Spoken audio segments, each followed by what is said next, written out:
Hello everyone, good morning. কেমন আছো তোমরা সকলেই? আশা করি তোমরা সকলেই ভালো আছো, সুস্থ আছো। আমিও কিন্তু বেশ ভালো আছি।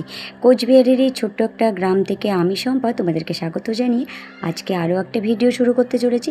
আশা করি ভিডিওটা অনেক ভালো লাগবে আর সম্পূর্ণ ভিডিও দেখার অনুরোধ রইল।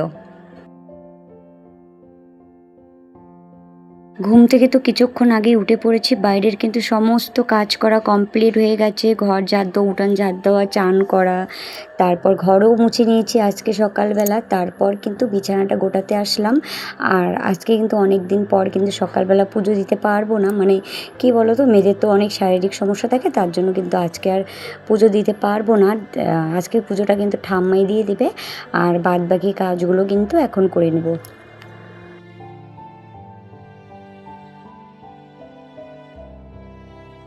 আজকে কিন্তু একদম বিছানার চাদরটা উঠিয়ে নিলাম ধোয়ার জন্য। বালিশের কাবার বলো, তারপর পাপোশগুলোও ধুবো, তারপর চোপার যে বিছানার চাদরটা পেরেছিলাম সেটাও ধুতে হবে। মানে কয়েকদিন ধরে তো বর্ষা গেছে, যাওয়ার পরে না ঘরের জিনিসগুলো কেমন জানি একটা স্যাপস্যাপে ভাব হয়ে গেছে। আর আজকে আকাশে দেখলাম ভালোই রৌদ্র উঠেছে, তার জন্য ভাবলাম কি সবই আর কি ধুয়ে নিই। তোমাদের দাদা ভাইয়েরও তো কয়েকদিন একদম জ্বর গেল, শরীরটাও খারাপ। আজকে একটু অনেকটা ভালো আছে, তার জন্য আর কি ঘরটাও একদম মানে কি বলো তো, জ্বর গেছে, তার মধ্যে সব সময় বিছানার মধ্যে একটু ডলাডলি করেছে, মানে সব সময় বিছানার মধ্যে শুয়েছিল। তার জন্য ভাবলাম আজকে একটু ও শরীরটাও একটু সুস্থ, তার জন্য কিন্তু বিছানা টিছানো আর কি ধুয়ে আর কি পরিষ্কার করে নতুন বেড কাভার পাড়াই কিন্তু ভালো।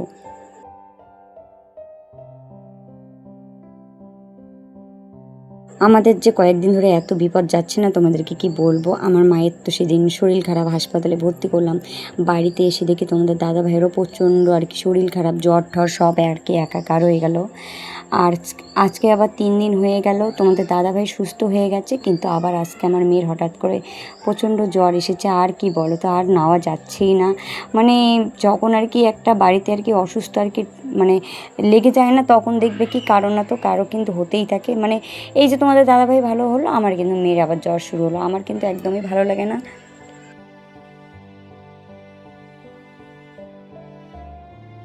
4 দিন পর মেয়ের পরীক্ষা, আর মেয়ের এর মধ্যে আর কি এত শরীর খারাপ হয়েছে আর বলার মতো না। মানে প্রচণ্ড জ্বর এসেছে, কী যে হবে বুঝতে পারছি না। মনটা না ভীষণ খারাপ।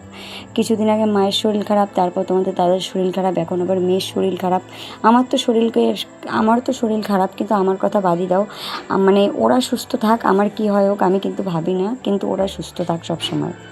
দেখেছো কতগুলো ওষুধ আর কি তোমাদের দাদাভাইয়ের জন্য আনা হয়েছে কোচবিহার থেকে, তারপর নিশিগঞ্জ থেকে। তোমাদের দাদাভাইয়ের কিন্তু এবার কিন্তু দুটো আর কি ডাক্তার দেখানো হলো। আর বাজারে তো যখন জ্বর এসেছিলো তখন তো বাজার থেকেও অনেকগুলো আর কি ওষুধ এনে খেয়েছিল, সেগুলো ওষুধ খেয়ে কিন্তু একদমই কাজ হয়নি।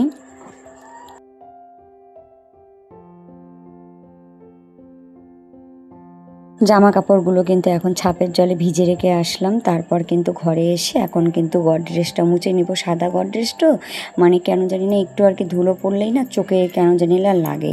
তার জন্য যদি প্রায় 2 দিন পর পর যদি একটু হালকা হাতে মুছে নিই, তাহলে কিন্তু বেশ চকচকেই থাকে। আর সাদা জিনিসটা দেখতেও অনেকটা ভালো লাগে, কিন্তু সাদা জিনিসে একটু নোংরা হলে কিন্তু ওই জিনিসটা আর কি চোখে একটু বেশিই লাগে।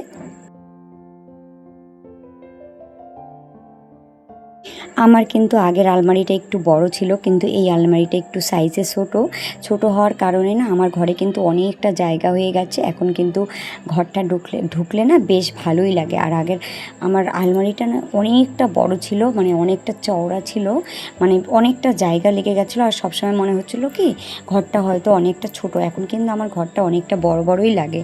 তারপর কিন্তু এই ঘরে আসলাম, আর মেয়ে কিন্তু একদম বইগুলো এলোমেলো করে রেখে দিয়েছে। 3-4 দিন থেকে তো আমি একদম বই আর ওকে পড়াতেও মানে পড়াচ্ছিও না, আর বইয়ের দিকে কিন্তু একদম নজরও দিচ্ছি না। ও কিন্তু প্রাইভেট পড়ছে, শুধু প্রাইভেটটুকুই আর কি পড়ছে, আর স্কুলেই যাচ্ছে। বাদ বাকি কিন্তু আমি কোনো ওকে পড়াশোনা করাতে পারছি না 4-5 দিন থেকে। তোমাদের দাদা ভাইয়েরই সেবা করব না মেয়েকে বই পড়াবো, কিছুই বুঝতে পারছি না। একদম সব এলোমেলো হয়ে গেছে। এই বছর কিন্তু আর মানে এই দ্বিতীয় পরীক্ষাটা কিন্তু মেয়ের একদমই ভালো হবে না। আগের বছরও কিন্তু এই দ্বিতীয় পরীক্ষার সময় একদম বড় দুর্ঘটনা ঘটে গেছিলো, যে আমার পিসা শ্বশুর যে আছে সে কিন্তু দ্বিতীয় পরীক্ষার দিন আর কি আমাদের ছেড়ে আর কি চলে গেছে, মারা গেছে পিসা শ্বশুরটা আর কি হঠাৎ করে আগের বছর আর কি, মানে দ্বিতীয় পরীক্ষার দিন। মানে এবছরও যে এত মানে বিপদ হবে আমরা বুঝতে পারিনি। এবছর একদম মায়ের শরীর খারাপ, তোমাদের তো সবারই আর কি শরীর খারাপ, মানে এবছরও যে মেয়ের ভালো আর কি পরীক্ষাটা হবে তাও আর কি হবে না। মানে প্রত্যেক বছরই দেখছি আমি দ্বিতীয় পরীক্ষার বেলায় করে খুব অসুবিধা হয়। আবার যখন তৃতীয় পরীক্ষা আসবে তখন আবার ফির দুর্গাপূজার চাপ লেগে যাবে, তখনও আবার ফির আমার বেশি আর কি বেশি সমস্যা। তখন তো আমি তো বাড়িতে বেশি থাকবো না, তখন তো দোকানেই বেশি থাকতে হবে। মানে প্রত্যেকটা সমস্যা কি বলো তো। সব থেকে মানে ফার্স্ট পরীক্ষাটা যে হয় না, দেখতেছি কিছুদিন থেকে ফার্স্ট পরীক্ষাটাই আর কি ভালো হয়, তাছাড়া কিন্তু আর দ্বিতীয় নাম্বার তৃতীয় নাম্বার পরীক্ষাটা একদমই ভালো আর কি হচ্ছে না। এই ঘরে তো আলমারিটা ঢোকার পরে এখনও আলমারিটা মুছে নেই। আজকে ভাবলাম যে আলমারিটাও মুছে নেই, কেন জানি না আলমারিটা একটু সাদা সাদা টাইপের হয়ে গেছে, তার জন্য কিন্তু এই ঘরের আলমারিটা আর কি মুছে নিলাম। আলমারিটা না রাখাটা উল্টো হয়ে গেছে, আর বিছানাটার জন্য না রুমগুলো তো অনেক ছোট, তার জন্য কিন্তু জায়গাটার অনেক আর কি শর্ট।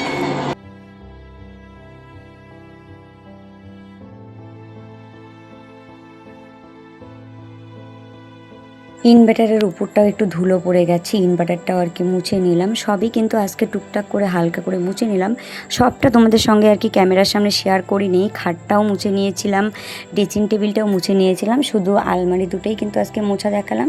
তাছাড়া কিন্তু বাদ বাকি অনেক কিছু তোমাদেরকে দেখালাম না। আর এত কিছু দেখালে কিন্তু ভিডিওটা কিন্তু অনেকটা বড় হয়ে যায়। তারপর কিন্তু তোমাদের দাদাভাইও কিন্তু অনেকটা আগে ঘুম থেকে উঠে পড়েছিল, গিয়েছে হলো মানে গাড়ির কাছে গেছিলো, আমাদের গাড়ি আছে সেখানেই কিন্তু তোমাদের দাদাভাই গেছিলো। আর এসে কিন্তু হাত মুখও ধুলো, আর এখন কিন্তু আমি চা বসিয়ে দিয়েছি। আমাদের জন্য করেছি হলো দুধ চা, আর ম্যাডামের জন্য করেছি লাল চা। ম্যাম এসেছে সকালবেলা, মেয়েকে পড়াচ্ছে, তা ম্যাম আবার দুধ চা খায় না, ওর আবার লাল চা লাগে, তার জন্য কিন্তু ম্যামের জন্য লাল চাও বসিয়ে দিয়েছি বাটির মধ্যে, আর আমাদেরটা আর কি সসপ্যানের মধ্যেই চাটা আর কি করে নিলাম। আর চাটা কিন্তু হয়েও গেছে, এখন চাটা কিন্তু ঢেলে নিচ্ছি।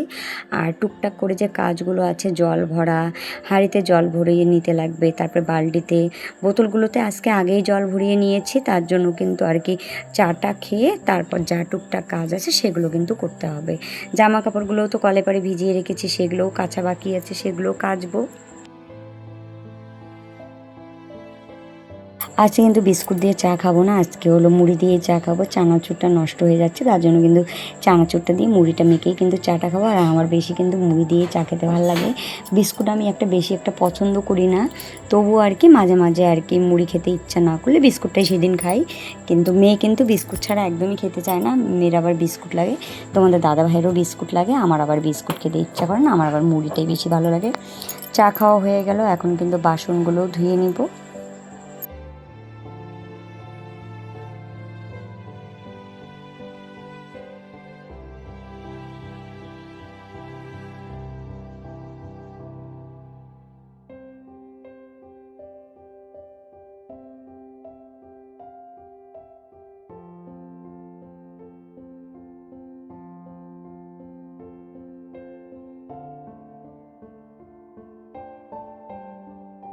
রান্না করা তো অনেকটা দেরি আছে, তবুও আর কি রান্না করার আগে কিন্তু অনেকটা আগে আমি চালগুলো ধুয়ে রেখে দিই, তাহলে কি হয় ভাতটা অনেকটা ঝরঝরে হয়, আর ভাতটাও কিন্তু অনেকটা লম্বা হয়।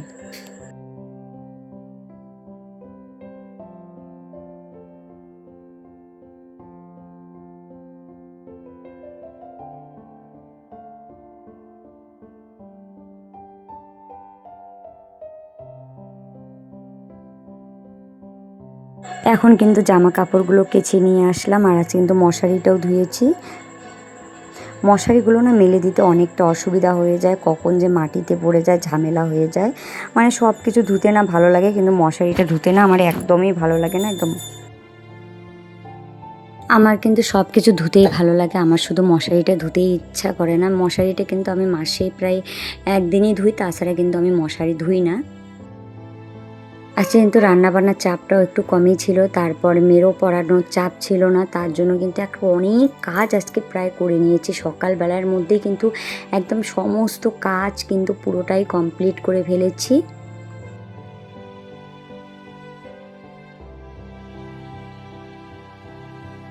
সকাল সকাল কাজগুলো হয়ে গেলে না অনেকটা কিন্তু শান্তিও লাগে, আর মানে একটা যে তাড়াহুড়ো ভাবটা থাকে না, সেই ভাবটা কিন্তু একদমই থাকে না, অনেকটা হাতে সময় থাকে, অনেকটা রেস্টও কিন্তু পাওয়া যায়।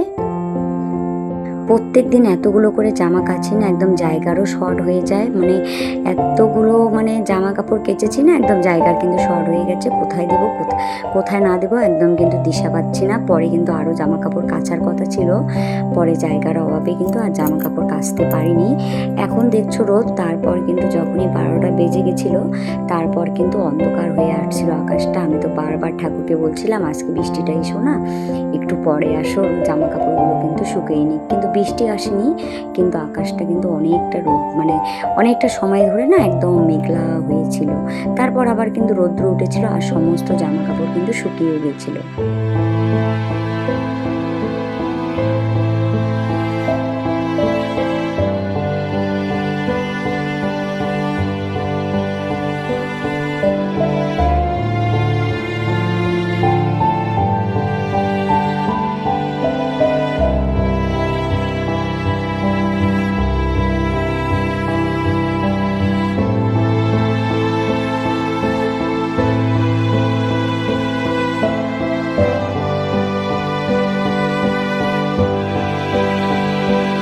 ডাল আর ভাত কিন্তু বসিয়ে দিয়ে বাদ বাকি কাজগুলো আমি করে নিলাম।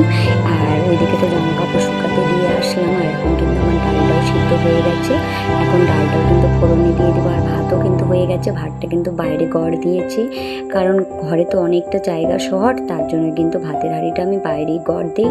না হলে ঘরে যদি গড় দিতে চাই না, অনেক সময় কি হয় মানে হাতে পড়ার চান্স থাকে, তো তার জন্য বাইরে নিয়ে গিয়ে একটু ভালোভাবে আর কি গড়টা দেওয়ার চেষ্টা করি।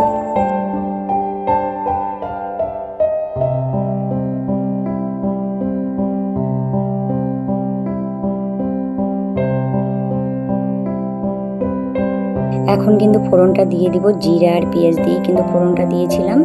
আর মাঝে মাঝে কিন্তু তেজপাতা বলো, শুকনা লঙ্কা, পাঁচফোড়ন সব দিয়ে মানে সব কিছু দিয়েই কিন্তু ফোড়ন দিই। কিন্তু একদম আজকে না একদম মানে ওগুলো খেতে ইচ্ছা করছিল না, শুধু জিরা ফোড়ন আর পেঁয়াজ দিয়ে কিন্তু রান্নাটা করে নিলাম। আর এই ডালটা খেতেও কিন্তু বেশ ভালো লাগে, মানে একদিন যদি সিম্পলভাবে ডাল রান্না করো না, সেই ডালটাও কিন্তু বেশি ভালো লাগে মাঝে মাঝে।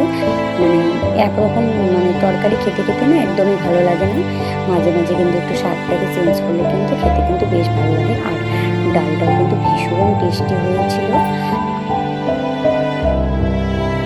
পরশুদিন রাত্রিবেলা তোমাদের দাদাভাই এতগুলো মাছ নিয়ে এসেছিলো। সেদিন তো মা এসেছিলো, দিদি এসেছিলো, মানে তোমাদের দাদাভাইকে দেখার জন্য। তার জন্য কিন্তু তোমাদের দাদাভাই প্রায় 1 কেজি মাছ নিয়ে এসেছিলো। 1 কেজি মাছ মাত্র 3-4 জন ছিলাম আর কি বাড়িতে, সেগুলো রান্না করা হয়েছিল। আর বাদ বাকি মাছগুলো কিন্তু ফ্রিজে রেখে দিয়েছিলাম।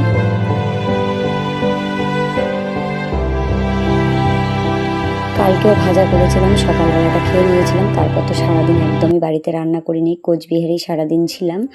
আর আজকে কিন্তু সেই 3 পিস মাছ কিন্তু সকালবেলা ভেজে নিব। সকালবেলা ডাল আর মাছ ভাজা দিয়েই কিন্তু ভাতটা খাওয়া হবে। তারপর কিন্তু আবার চাটনিও করেছিলাম।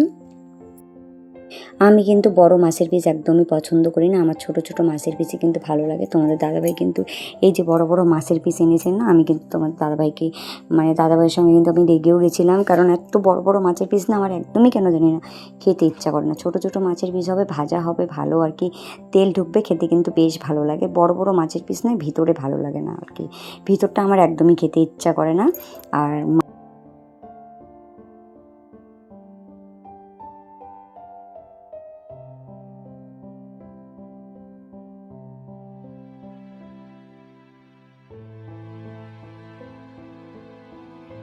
তোমাদের দাদাভাইকে দেখার জন্য রাত্রিবেলা কিন্তু আর কি বাবা এসেছিলো, মানে আমার শ্বশুরমশাই এসেছিলো রাত্রি 10টার দিকে।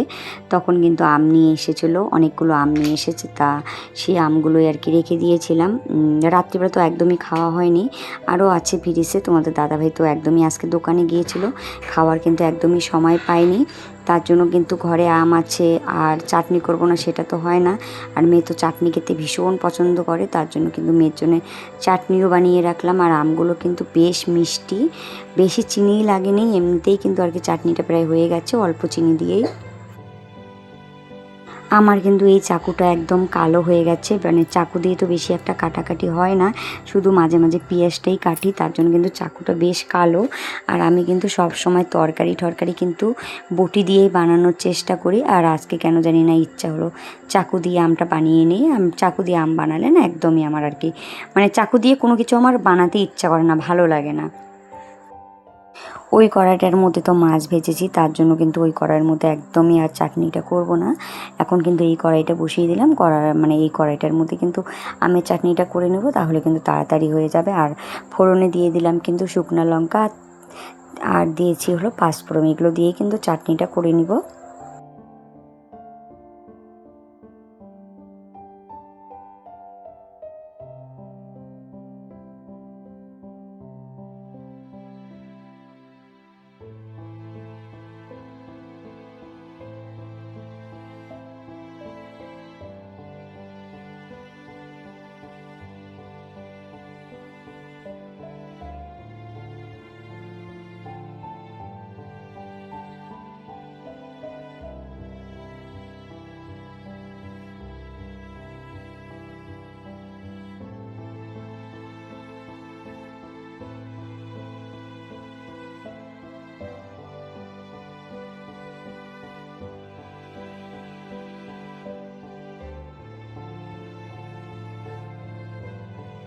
চাটনি করাও হয়ে গেল, এখন কিন্তু চাটনিটাও নামিয়ে নিব। আর এখানে কিন্তু কয়েকটা বাসনও আছে জমা করা, সেগুলোও ধোবার। তোমাদের দাদাভাইয়ের জন্য কিন্তু ভাত বেরিয়ে নিলাম, একদমই অল্প করে, ভাত একদমই খেতে পারে না, যতটুকু ভাত নিয়েছিস মানে সেই ভাতটুকুও নষ্ট করেছে। আর এদিকে কিন্তু ডাল আর মাছ ভাজা হয়েছে, আর আমের চাটনি হয়ে গেছে। আর দুপুরবেলা কিন্তু দিয়ে দিয়েছিল হলো মানে চিকেন দিয়ে দিয়েছিল তোমাদের দাদাভাই, পরে কিন্তু দুপুরবেলা এসে চিকেনটা রান্না করেছি।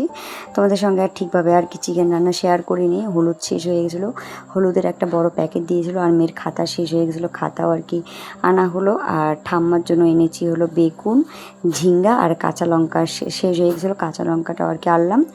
আর 3 কেজির মতো আলু নিয়ে আসলাম, আলুগুলো কিন্তু একদমই ভালো পাওয়া যাচ্ছে না। আর দেখো আমার শ্বশুর বাড়িতে কতগুলো কলা পেকেছে, এতগুলো কলা আর কি দিয়ে দিয়েছে। এগুলো কলা যে কতদিনে খেয়ে আর কি শেষ করব। তারপর কিন্তু আর কি চিকেনটাও বসিয়ে দিলাম, একদম মাখা মাখা করে রান্না করব।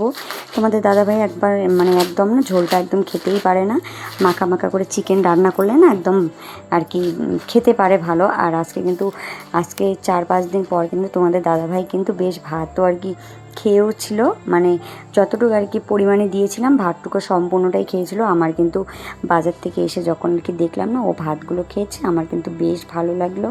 মানে কয়েকদিন ধরে একদমই খেতে পারছিল না, আমার কিন্তু মনটা খুবই খারাপ। আর আজকে কিন্তু ভাতগুলো খেয়েছে না, আমার কিন্তু মনটা ভীষণ ভালো হয়েছে। আর এই দেখো একদম কষা কষা করে রান্না করেছি, খেতে কিন্তু বেশ ভালোই হয়েছিল। আর এইদিকে কিন্তু আমের চাটনি আছে, আর করেছি হলো ডালও কিন্তু আছে। এগুলোই কিন্তু আজকে রান্না বান্না, আর কিন্তু কিচ্ছু করি নাই। তাহলে চলো বন্ধুরা, ভিডিওটা এই পর্যন্তই থাকুক।